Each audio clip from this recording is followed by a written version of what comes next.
ಎಲ್ರಿಗೂ ನಮಸ್ಕಾರ. ನಾನು ನಿಮ್ಮ ಪ್ರಜ್ವಲ್. ಡೈಲಿ ಬ್ಲಾಗ್ಗೆ ಎಲ್ಲರಿಗೂ ಸ್ವಾಗತ.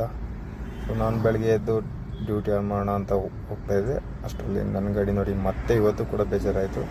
ಯಾಕಂದರೆ ಅಷ್ಟೊಂದು ದುಡ್ಡಿದೆ. ಅದ್ರ ಬಗ್ಗೆ ಇನ್ನೊಂದು ಸತಿ ಕಂಪ್ಲೀಟ್ ವಿಡಿಯೋ ಮಾಡಿ ಹಾಕ್ತೀನಿ. ಸೊ ಹೋಗ್ತಾ ನನ್ನ ಗಾಡಿ ಹತ್ರ ಹೋಗಿ ಒಂದು ಜೈ RCB ಅಂತೇಳಿ ಅಲ್ಲಿಂದ ನೆಕ್ಸ್ಟು ಡ್ಯೂಟಿ ಆನ್ ಮಾಡೋಣ ಅಂತೇಳಿ ಗಾಡಿ ಸ್ಟಾರ್ಟ್ ಮಾಡಿದ್ರೆ CNG ಫುಲ್ ಖಾಲಿಯಾಗಿದೆ. ಸೊ ಇವತ್ತು ಮೊದಲು CNG ಹಾಕ್ಸ್ಬಿಟ್ಟು ಆಮೇಲೆ ಡ್ಯೂಟಿ ಆನ್ ಮಾಡೋದ ಅಂತೇಳಿ ನೇರವಾಗಿ CNG ಬಂಕ್ ಹೋದೆ. ಅಲ್ಲಿ ನೋಡಿದ್ರೆ ಒಂದು ಗಾಡಿ ಮೇಲೆ ಖಾಲಿ ಆಗಿತ್ತು. ತುಂಬ ಖುಷಿ ಆಯಿತು. CNG ಫುಲ್ ಮಾಡಿಸ್ಕೊಂಡು ಡ್ಯೂಟಿ ಆನ್ ಮಾಡಿದೆ. ಬಟ್ ಆದರೆ ಮಧ್ಯಾಹ್ನ ಆದರೂ ಕೂಡ ನನ್ನ ಅರ್ನಿಂಗ್ಸು ಬರೀ 800 ಮಾತ್ರನೇ ಆಗಿತ್ತು. ಸೊ ಫುಲ್ಲು ಬೋರಾಗಿ ಅಲ್ಲೇ ಕ್ರಿಕೆಟ್ ಆಡ್ತಾಯಿದ್ರು ಹುಡುಗರು. ಕ್ರಿಕೆಟ್ ಆಡ್ತಾ ನೋಡಿಕೊಂಡು ಟೈಮ್ ಪಾಸ್ ಮಾಡಿಕೊಂಡು ಫುಲ್ಲು ಓತ್ಲ ಹೊಡೆದಿದ್ದಾಯಿತು ಈ ಡೇ. ಸೊ ಫೈನಲ್ಲಿಗೆ ಕತ್ಲೆನೇ ಆಗೋಯ್ತು. ಸೊ ಆಮೇಲೆ ಓವರಾಲ್ ನಂದು ಅರ್ನಿಂಗ್ಸ್ ಬಂದು ಒಂದು 1200 300 ಸಮಥಿಂಗ್ ಆಯಿತು ಅಷ್ಟೇ.